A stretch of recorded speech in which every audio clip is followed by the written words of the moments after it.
The results of the plague were the decline in population, labor shortages, and 30% of the people died.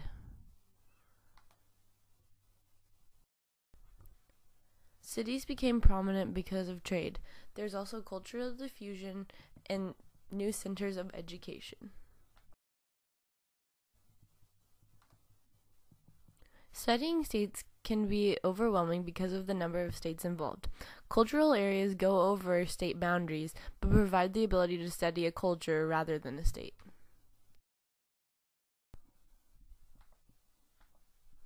Nomadic groups during this time period probably reached their peak of influence on the course of world history. The change emanated from both nomadic groups and civilized areas. The effects of the great migrations of the Arabs, Vikings, Turks, and Mongols during this era have been unmatched to the present day. However, little change occurred on other areas, such as gender and social class structures. The world economic networks during this time period were the Silk Road, Indian Ocean, Mediterranean region, Trans-Saharan, and Amerindian networks. Women were looked down upon this entire time period. They did gain some rights, like to keep dowry. However, they still managed the household, supervised the education of children, were cultural patrons, and nuns.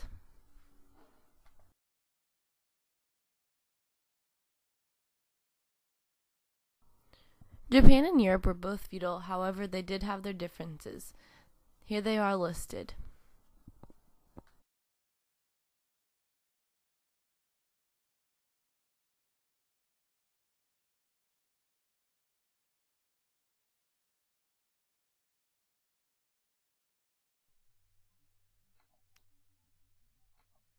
Many cities became prominent due to trade, like Canton, Samarkand, Timbuktu, Cairo, and Venice. There are also centers of education, as well as cultural diffusion. These two religions are very similar. Both are monotheistic and follow a holy book in their religion.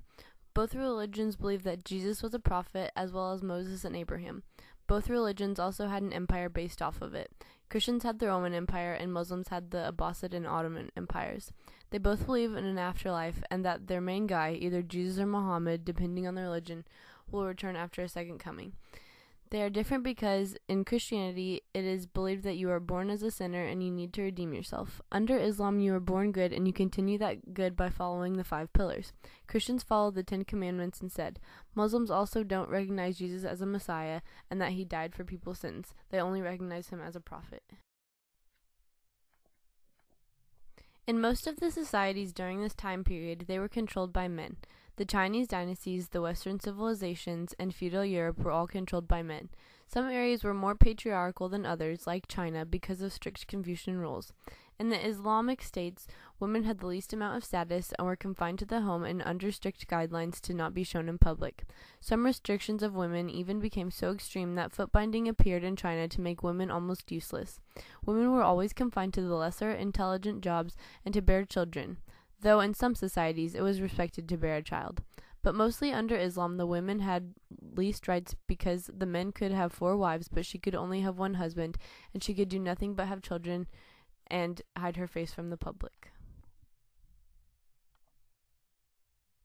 The Aztecs were located in central Mexico. They had a clan-based social organization and began to adopt political and social practices that they came in contact with. They used their military to seize land. They later introduced a monarchical system similar to the American empires. Both groups had a form of hierarchy in their society and depended on trade, fishing, and the land for food and products.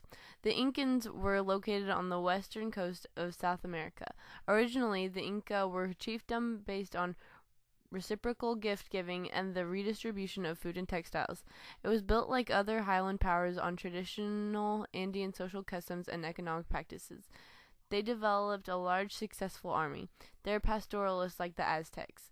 The Inca depended on alpacas and llamas to provide food, clothing, and transportation.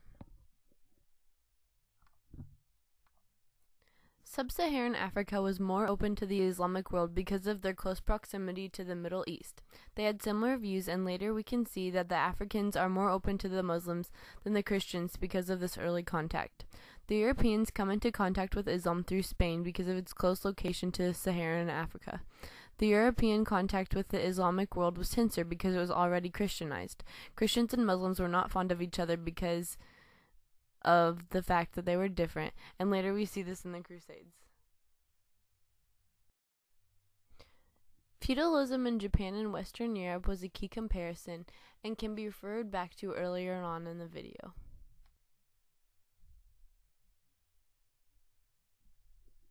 The Mongols had a major impact everywhere they went.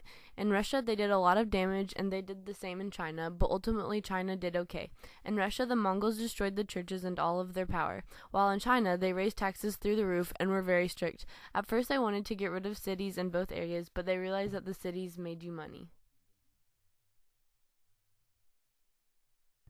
One major comparison between these two places is religion. Europe was very Christian and had a lot of Catholicism, while Spain was Islamic. Europe was also a lot less accepting of different people. Spanish people accepted Christians and Jews, who made up over 50% of the population. Europe never really accepted anyone other than white Christians and tried to kick out everyone else.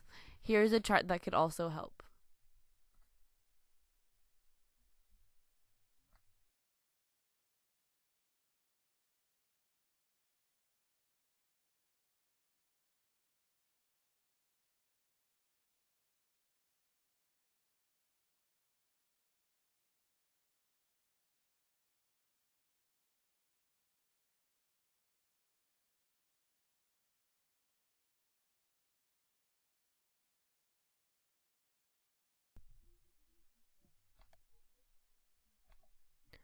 Both of these religions spread because of people traveling. Islam spread because of trade routes, while Buddhism spread because of missionary efforts as well as trade routes. Islam started to spread right after the death of Muhammad, and Buddhism spread because of the empowerment of an empire. They both appealed to almost everyone in the areas they went. Both of them offered a better life than the one they had now.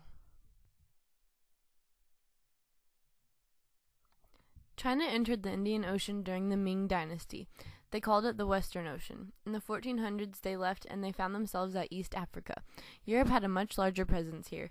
They got here after China, but they were much better equipped. Their ships had cannons and many guns on board. After a while, their interest died down, but with the opening of the Suez Canal, they regained interest. This gave them the leading trade rate at the time. They also held control over many naval bases and ports. Europe has a lot of immigration and emigration, so their population is very mixed. The standard of living is very high because they had a good amount of money. In Islamic areas, the standard of living is not as good because they tend to not have as much money. In China, the standard of living was moderate. They had a lot of money, but since they were communist, the people still suffered. It was overpopulated and polluted. The acceptance of Islam in Africa and Europe can be seen earlier on in the video. The comparison between Mesoamerican and Indian civilizations can also be seen earlier, as well as later during the Sperman charts. Polynesian people are from islands off the coast of Hawaii. We see that they have migrated mainly to California and Hawaii. They are originally from Asia and other islands. The Vikings had a vast expansion. They sailed most of the North Atlantic. They went south to North Africa and east to Russia, Constantinople, and the Middle East. After this, they went to North America and set up temporary settlements. Then they continued their looting on up to Canada. The Bantu is said to have originated in Nigeria and Cameroon. They stayed in Africa but still spread out. They had a major expansion in West Africa. All of these migrations have stopped for the most part except for Polynesian.